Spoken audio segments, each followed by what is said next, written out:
Oke, siap Bu Yuni Rahmawati? Ya, siap, Pak. Oke, baik. Ibu Yuni Rahmawati sudah berapa lama mengajar?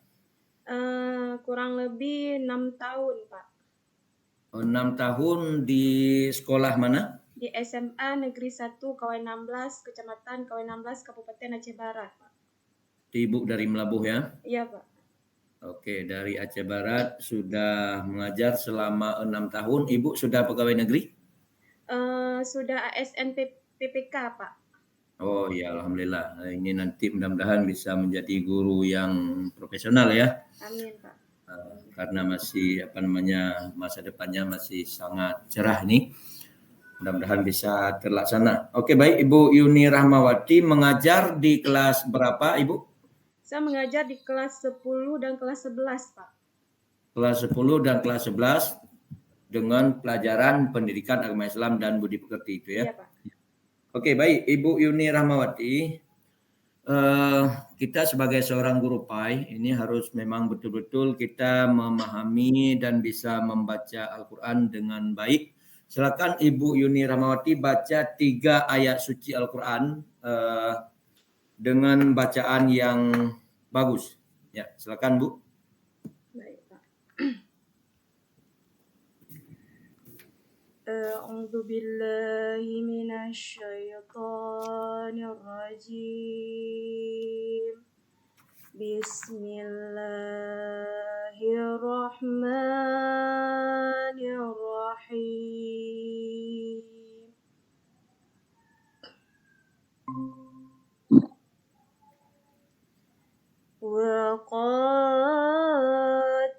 وقاتلوهم حتى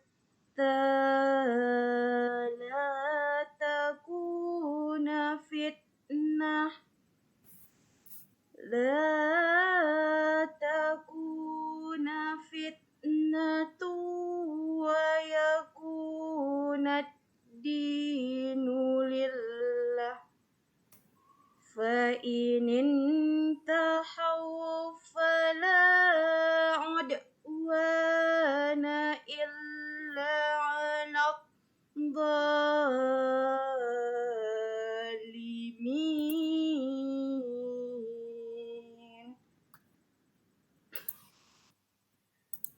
الشهر حرام بالشهر الحرام والحرمات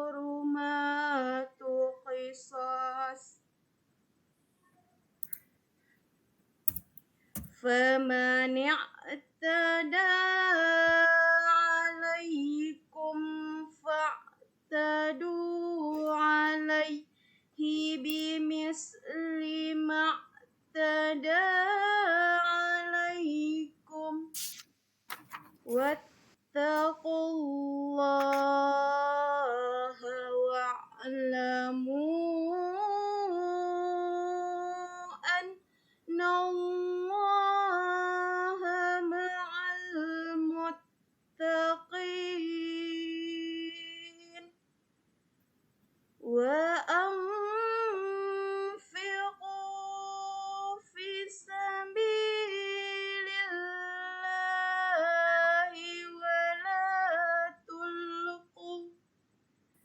ولا تلقوا بأيديكم إلى التهلكة وأحسنوا إن الله يحب المحسنين.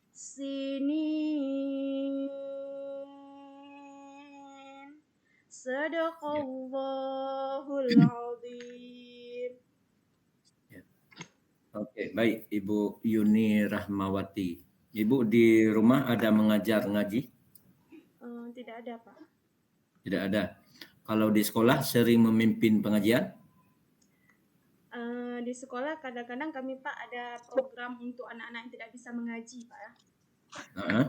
Yang memang Itu, ada siswa SMA itu memang tidak bisa membaca Al-Quran sama sekali, ada yang kurang lancar, ada kami bimbing, Pak.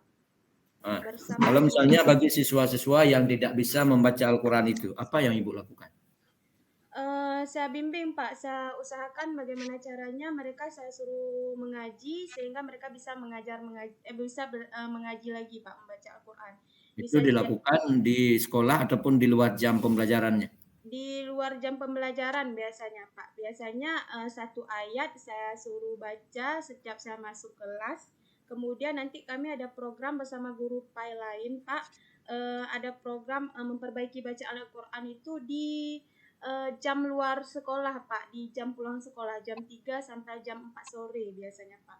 Oh iya, berarti sekolah sampai jam berapa 2, itu? Pak. Jam 2 Pak. Jam 2 ya. Ya oke, baik Bu Yuni Rahmawati, Ibu dalam mengajar Al-Quran itu menggunakan teknologi pembelajaran atau secara manual? Secara manual ada Pak, dengan teknologi ada juga Pak, melihatkan video-video Pak. Oke. Ketika Ibu mengajar secara manual, itu kan ada ayat-ayat yang ditulis, ayat-ayat Al-Quran yang ditulis, Ibu tulis sendiri atau disuruh sama siswa? Saya tulis sendiri dulu Pak, nanti baru saya suruh ulang sama siswa Pak. Ditulis sendiri di papan tulis ya? Iya Pak. Ya, oke, baik. Coba Ibu Yuni Rahmawati menyediakan pulpen dan kertas. Silakan ditulis apa yang saya baca. Iya Pak. Ini potongan ayat ya. Iya Pak. Potongan ayat yang ada di dalam surat At-Taubah.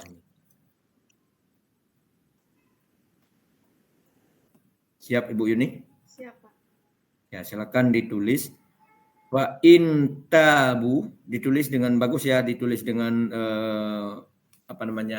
tanda-tanda bacanya. Iya Pak. Wa in tabu wa aqamus salata. Fa in tabu wa aqamus salata.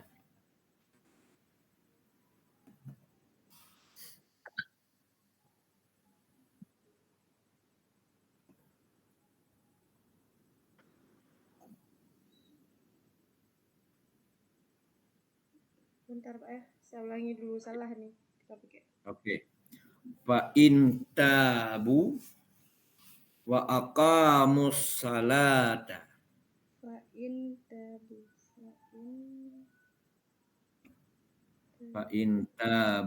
wa aqamus salata.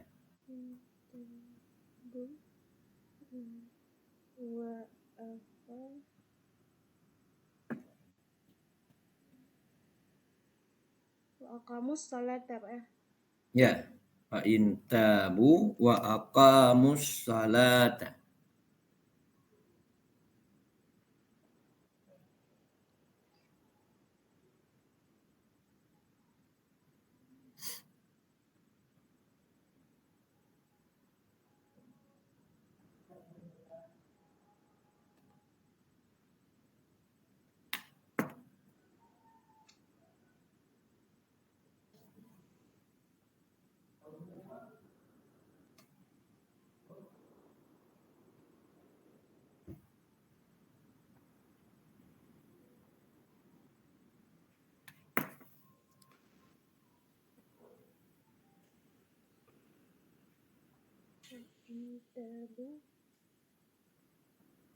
Fa in tabu wa aqamus salata.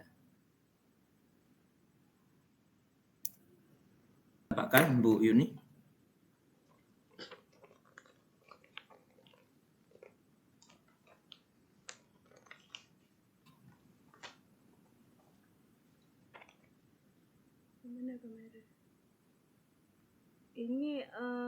Ini Pak ya, tadi salah Pak. Itu yang salah itu tanda Fa in tabu wa aqamus salata. Itu tanda apa itu yang tanda salah? Bulat Pak, tanda bulat Pak. Yang ya. Tuh, karena nggak ada stipuk. Oke, baik. Ya, ini kan saja.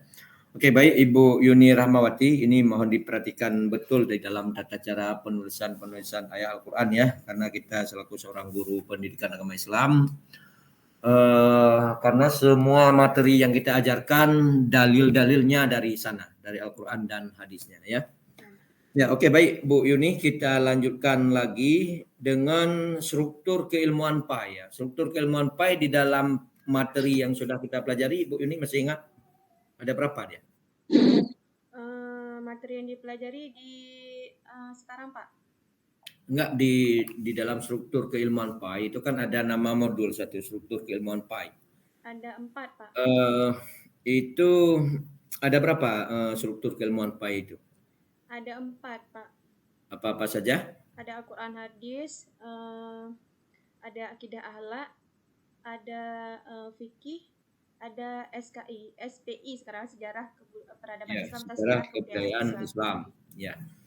Kemudian juga di dalam katakanlah dalam fikih misalnya.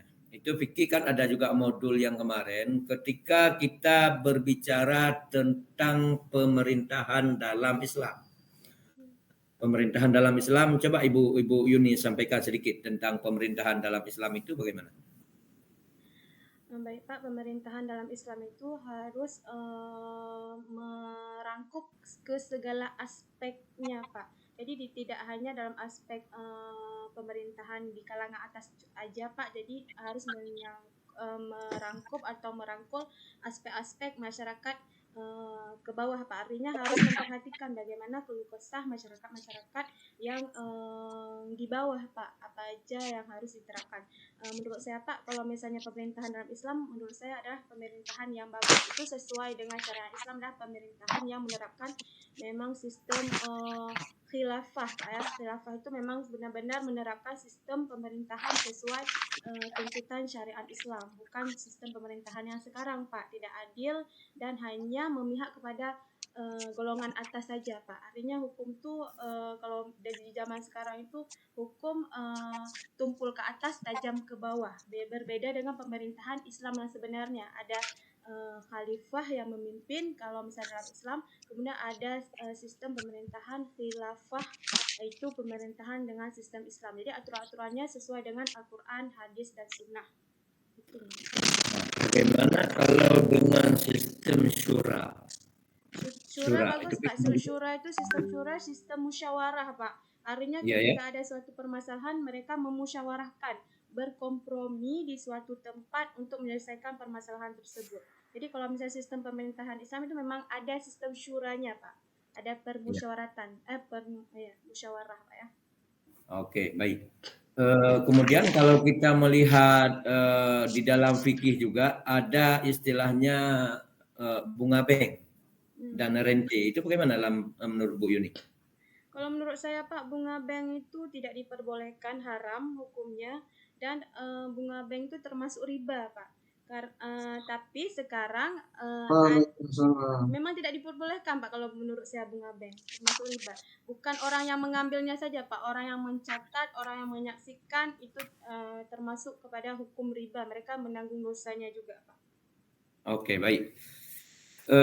Kemudian dengan moderasi beragama yang Ibu Yuni pahami bagaimana? Baik Pak, kalau menurut saya moderasi beragama itu sangat penting sekarang Pak. Sekarang itu sudah diterapkan di seluruh sekolah moderasi beragama. Artinya sudah dimasukkan pemahaman-pemahaman kepada peserta didik untuk bisa bersikap moderat, mengambil jalan tengah Pak. Tidak bersikap fanatik terhadap segala sesuatu, karena sekarang kita ketahui banyak peserta didik itu kan sudah menggunakan HP, sudah canggih Pak, sudah menggunakan IT. Jadi mereka itu bisa mengakses konten-konten yang berisi radikalisme. Jadi makanya sekolah itu menerapkan sistem moderasi beragama, artinya tidak fanatik terhadap suatu paham. Artinya kita harus menghargai setiap pendapat orang lain, menanamkan nilai-nilai tanggung jawab, nilai-nilai etika, moral, kejujuran, keberanian di situ Pak. Ya, oke.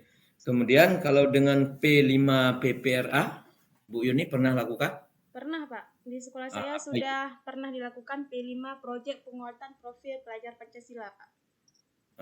Kalau PPRA-nya? PPRA-nya kami kalau praktek langsung Pak ya. Di kehidupan nyata itu PPRA belum Pak, cuma P5 aja Pak. Profil P5 Pelajar saja ya. Pancasila yang udah di ini Pak kan? Iya. Kalau arti dari PPRA itu sendiri apa? belajar rahmatan lil alamin. Ya, oke, baik. Baik, Pak Dr. Muzakir, mungkin dengan saya sekian dulu. Silakan dilanjutkan. Baik, terima kasih Bu siapa ini ya? Bu Yuni ya? Iya, Ya, Pak. Yuni Rahmawati. Bu Yuni Rahmawati. Baik. Eh ini luar biasa ya. Tadi jawab semua Pak Dokter ya. Ya. Oke, mudah-mudahan saya juga dijawab semua. Amin. Bu Yuni, dalam kegiatan penyusunan modul dan RPP, kita kan ada di dalamnya itu istilah CP, TP, ATP gitu ya. Iya, Bu. Iya, Pak. Oke, bagaimana cara menyusun ATP? ATP itu Pak alur tujuan pembelajaran. Biasanya disusun memang sudah ada tim penyusun di sekolah Pak kan. Memang kalau guru memang sudah ada biasanya ada tim-tim penyusun ATP. Dia mengikuti langkah-langkah atau prosedur yang sistematik, artinya terarah, terukur. Sistematik, artinya terarah, terukur. Kalau misalnya di alur pembelajaran ATP di PAI Pak ada 4 elemen kami Pak kan. Ada di unsur elemen pertama Al-Quran dan hadis. Di situ nanti dianalisis ATP-nya bagaimana siswa peserta didik mampu menganalisis atau mampu pertama sekali bagaimana peserta didik mampu membaca dengan fasih dan lancar Quran, ayat Al-Quran dan hadis tentang kompetensi dan kebaikan dan larangan perbuatan zina. Itu ATP-nya, Pak. Kemudian kalau misalnya di yang kedua itu ada akidah kami, Pak. Akidah itu tentang Sebentar, itu belum masuk ke situ. Kalau menyusun TP itu dari CP gitu ya? Dari CP, ya Pak. Dari ATP CP-nya, Pak. Diringkas lebih jelas lagi. Kalau Itu TP kan itu, ada beberapa model di situ ya, ada beberapa model ya. Kemudian TP, coba TP-nya apa yang Ibu buat, yang telah Ibu buat? TP tujuan pembelajaran Pak dari CP ini dianalisis Pak kan kalau TP-nya Pak kan. Kalau misalnya di Yang materi sudah Ibu buat kemarin dikumpulkan di tugas, coba semuanya disebutkan Pak atau materi saja? satu saja, satu TP saja. Satu TP itu. Baiklah saya yang udah saya buatkan itu tentang yang materi akidah makna syu'abul iman. Di situ peserta didik harus TP-nya tujuan pembelajaran yang harus dicapai. Peserta didik harus bisa menganalisis pertama peserta didik harus bisa memahami pengertian dalil manfaat dari syu'abul iman. Yang keduanya TP-nya peserta didik harus bisa menganalisis makna syu'abul iman, pengertian dalil dan manfaatnya. Yang ketiganya peserta didik harus bisa mempresentasikan makna syu'abul iman, pengertian dalil-dalilnya, manfaat dan cara melaksanakannya. Itu Pak, ada 3 TP-nya Pak.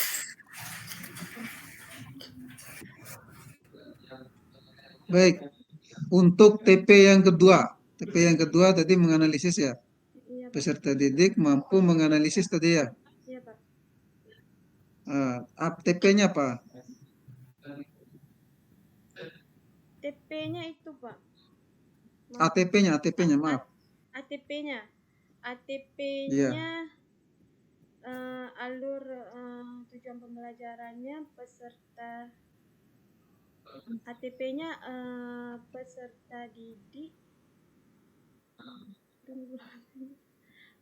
ATP dari ini peserta didik mampu membaca keseluruhannya ATP-nya Pak kan. Peserta didik mampu membaca ayat Al-Quran tentang makna syu'abul iman dengan fasih dan lancar. Peserta didik mampu memahami pengertian peserta didik mampu menganalisis pengertian dari syu'abul iman, manfaat dan cara melaksanakannya. Itu Pak yang saya ingat Pak. Khusus yang analisis apa ATP-nya? Untuk menganalisis tadi apa ATP-nya? Untuk menganalisisnya Pak.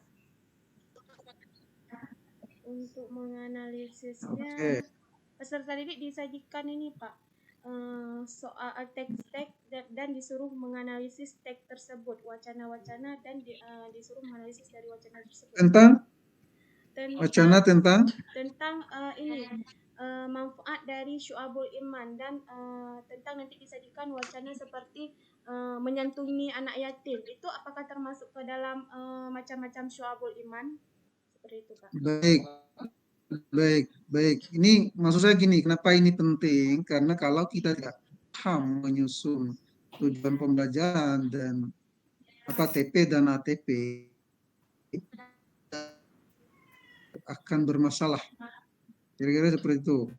Sehingga nanti jangan sampai TP dan ATP yang telah dibuat tidak dikerjakan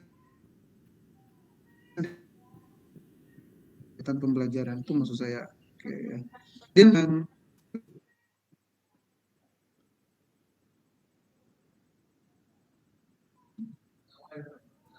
ada apa lagi? Pak bisa diulang Pak? Ada Tadi 3 kan? sedikit, Pak. Oke, di dalam evaluasinya ada berapa? Evaluasi asesmen Pak ya. Ya, asesmen, betul. Asesmen di situ saya ada asesmen diagnostik, asesmen awal Pak. Jadi untuk mengetahui kemampuan awal peserta didik ada asesmen formatif, asesmen yang dilakukan atau evaluasi yang dilakukan pada saat pembelajaran berlangsung dengan diberikan pertanyaan-pertanyaan, kemudian diberikan nilai pada peserta didik. Kemudian di akhirnya Pak, di akhir bab, di akhir pembelajaran ada asesmen sumatif yang saya lakukan. Oke, baik. Terakhir, bagaimana cara Ibu menerapkan PBL dalam LKPD? PBL dalam LKPD, PBL Problem Based Learning, Pak. Artinya menyajikan suatu permasalahan kepada peserta didik. Saya sajikan suatu teks wacana. Di situ ada permasalahan. Nanti peserta didik membaca, menganalisis permasalahan tersebut. Kemudian dalam bentuk kelompok nih Pak, PBL dalam bentuk kelompok. Setiap kelompok saya sajikan teks-teks. Kemudian ada saya sajikan video-video. Nanti ada kelompok 1 saya sajikan teks, kelompok 2 saya suruh analisis video, dan kelompok ketiga saya sajikan soal-soal analisis seperti itu Pak. Jadi mereka nanti di sini ada berdiferensi karena kurikulum merdeka Pak ya. Kemudian setelah dianalisis, dicari permasalahannya, kemudian dicari solusinya Pak. Solusinya setelah ditemukan solusi, karena di sini harus menuntut siswa berpikir kreatif dan bernalar. Oke. Jadi harusnya kita memperhatikan sintak daripada PBL itu sendiri. Pertama, peserta didik diorientasikan pada masalah, itu kan? Berorientasi pada masalah. Kemudian yang kedua, mengorganisir, itu ya. Yang ketiga mencari solusi. Yang keempat, mempresentasikan. Nah, coba lihat sintak PBL. Coba cari dulu sintak PBL. Itu tidak boleh dilanggar. Dibuka aja di internet. Sintaks PBL.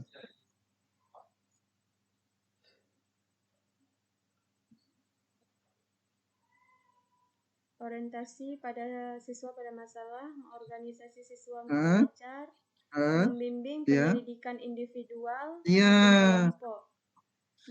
Jadi dengan mengamati teks dan seterusnya tadi kan termasuk membimbing penyelidikan. Terus yang keempat apa? Yang keempat mengembangkan dan menyajikan hasil. Tadi presentasi itu ya? Iya. Terus yang kelima? Menganalisis dan mengevaluasi, Pak. Yang kelima? Iya. Coba lihat ulang. Menganalisis dan mengevaluasi proses pemecahan masalah di sini, Pak. Pemecahan masalah, ya. Itu jangan dipotong dia pemecahan masalahnya. Oke, seperti itu Bu ya. Jadi setiap pelaksanaannya, karena kan di LKPD itu tujuannya untuk melatih. Jangan LKPD dibuat contoh soal, itu enggak boleh. Karena contoh soal ini hanya diberikan tugas, sementara di LKPD itu kerjanya selain memberikan tugas, kerja dengan tugas, juga mereka kerja dengan kegiatan. Kegiatannya apa ya? Tadi salah satunya mengamati kegiatan penyelidikan tadi, dan seterusnya. Itu Bu ya. Iya. Karena dalam LKPD ini progresnya kita harus mampu menyajikan atau melatihkan peserta didik untuk mencapai 3 aspek. Ya, aspek pengetahuan, afektif, dan psikomotorik. Dalam satu rangkaian sekaligus. Untuk satu pertemuan itu. Oke, saya kira itu. Terima kasih Pak Dokter.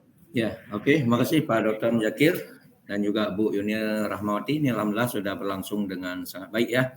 Ini mudah-mudahan Ibu terus meningkatkan performanya supaya nanti, karena dengan kami ini masih ada bisa jadwalnya masih bisa diatur-atur ya. Tapi nanti ketika UP ini tidak bisa diatur ya. Bagaimana kata mereka ya seperti itu harus ikut ya. Oke, baik. Apa harapan Bu Yuni Rahmawati dalam mengikuti PPG ini?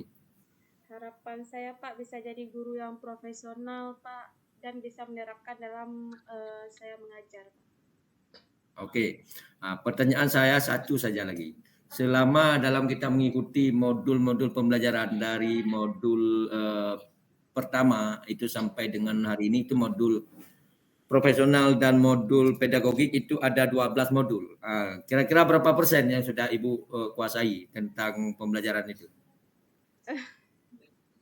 Dijawab saja. Kira-kira 40% Pak. 40% masih sangat sedikit berarti ya. Ini harus ditingkatkan terus supaya nanti minimal Bu Yuni Rahmawati bisa menguasai. Kurang percaya diri, padahal kurang tadi percaya bagus. diri. Padahal sudah banyak Ibu menguasai materi pembelajarannya. Cuma kurang iya, daripada yang sebelumnya. Kalau nanti dites nggak bisa. Bukan nggak dites lagi ini. Ini kami tidak tes lagi, tapi karena yang tes nanti aplikasi ketika UP ya. Oh iya, iya. Nanti Ibu saya kuasai lagi, Pak. harus lebih banyak menguasai dari segi pembelajaran dan juga dari apa yang kami tanyakan. Ibu sudah menguasai banyak penguasaannya. Ini mohon diperdalam lagi lebih banyak supaya nanti ketika UP bisa sukses ya. Ya, oke, baik Ibu Yuni Rahmawati, Ibu boleh meninggalkan